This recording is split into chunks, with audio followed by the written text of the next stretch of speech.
نحمدہ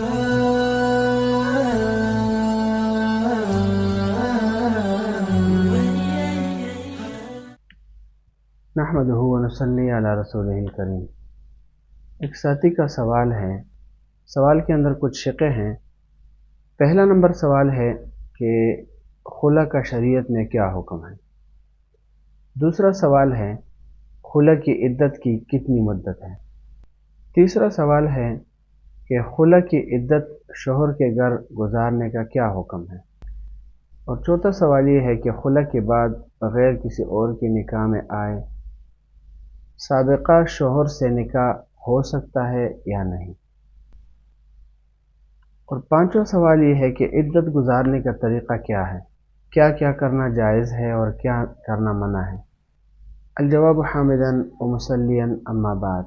پہلے سوال کا جواب تو یہ ہے کہ اگر زوجین میں نباہ کی کوئی شکل نہ رہے اور شوہر بلا عوض طلاق دینے پر آمادہ بھی نہ ہو تو شرعاً عورت کے لیے یہ راستہ تجویز کیا گیا ہے کہ وہ خلا کی پیشکش کر کے اپنے کو آزاد کرا لے۔ اسی بات کو قرآن کریم کی اس آیات میں ارشاد فرمایا گیا ہے۔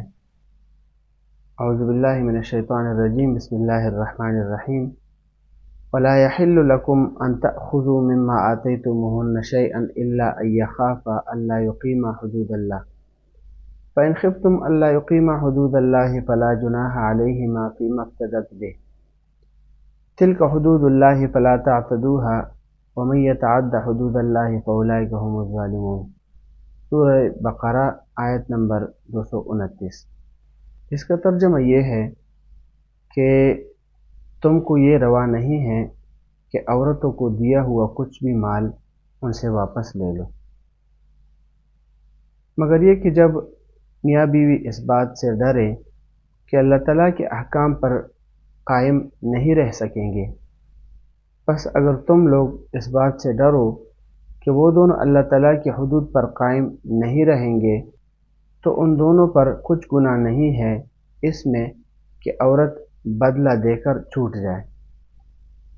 یہ اللہ تعالیٰ کی باندھی ہوئی حدیں ہیں تو ان سے آگے نہ بڑھو، اور جو کوئی اللہ تعالیٰ کی حدود سے آگے بڑھے گا تو وہی لوگ ظالم ہیں۔ اسی طرح روایت کے اندر وارد ہے، حضرت ثابت بن قیس رضی اللہ عنہ کی اہلیہ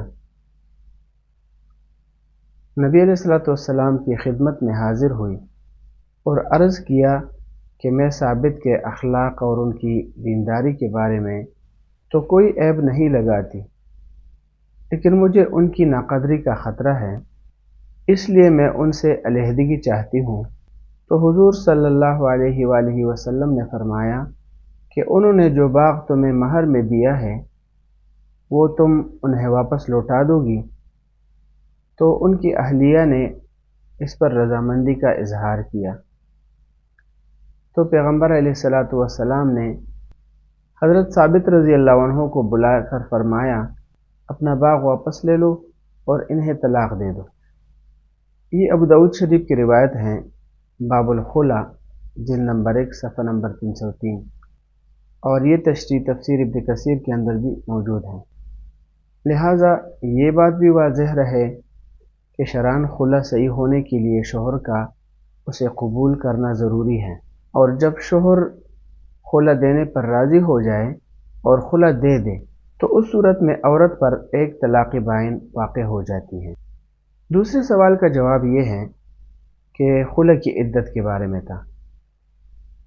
جس عورت کو ایام آتے ہو یعنی ماہواری حیض آتا ہو اس کے لیے عدت کی مدت 3 ماہواریاں ہوں گی، اگرچہ 3 مہینے پورے ہونے سے پہلے مکمل ہو جائے، اور جس عورت کی ماہواری بند ہو جائے اس کی عدت مہینوں کے اعتبار سے 3 ماہ میں پوری ہوگی۔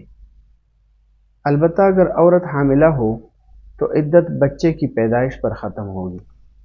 تیسرے سوال کا جواب یہ ہے کہ خلع کی عدت شوہر کے گھر میں گزارنا ضروری ہے، بغیر سخت شرعی مجبوری کے اس گھر سے نکلنا جائز نہیں ہے۔ اسی طرح چوتھے سوال کا جواب یہ ہے کہ خلع سے ایک طلاق بائن واقع ہوتی ہے، خلع کے بعد پہلے شوہر سے دوبارہ نکاح کرنے کی اجازت ہے، اس کے لیے کسی اور کے نکاح میں آنا اور اس کے ساتھ ہم بستری کرنا ضروری نہیں ہے، البتہ نئے مہر کے ساتھ 2 گواہوں کی موجودگی میں نکاح کی تجدید کرنا ضروری ہے، اور دوبارہ نکاح ہونے کی صورت میں شوہر کو آئندہ 2 طلاقوں کا اختیار ہوگا۔ تو یہ حکم اس وقت ہے جب کہ خلع سے پہلے شوہر نے 2 طلاقیں نہ دی ہوں۔ بصورت دیگر یعنی اگر 2 طلاقیں پہلے دی ہو تو خلع کے نتیجے میں مجموعی طور پر 3 طلاقیں متصور ہو کر بیوی شوہر پر حرمت مغلظہ کے ساتھ حرام ہو جائے گی۔ اگر پہلے 2 دی ہو تو یہ 3 ہو کر بیوی ہمیشہ ہمیشہ کے لیے حرام ہو جائے گی، جب تک کہ وہ دوسرے شوہر سے نکاح نہ کرے اور اس کی عدت نہ گزر جائے اس کی طلاق کے بعد۔ 5ویں سوال کا جواب یہ ہے کہ خلع کی عدت میں عورت کے لیے کسی شدید مجبوری کے بغیر گھر سے نکلنے، سفر کرنے یا خوشی غمی کے موقع پر کسی رشتہ دار کے گھر جانا جائز نہیں ہے۔ اسی طرح زیب و زینت اختیار کرنا، خوشبو لگانا، سر میں تیل لگانا، سرما لگانا، مہندی لگانا، نکاح یا منگنی کرنا وغیرہ وغیرہ، یہ سب امور ناجائز ہیں۔ البتہ ایک صورت ہے کہ اگر سر میں درد ہو یا سر میں جوئیں پڑ گئی ہوں تو علاج کے طور پر سر میں تیل لگانے کی اجازت ہے، اور دوران عدت گھر میں کسی مخصوص کمرے میں بیٹھنا ضروری نہیں ہے۔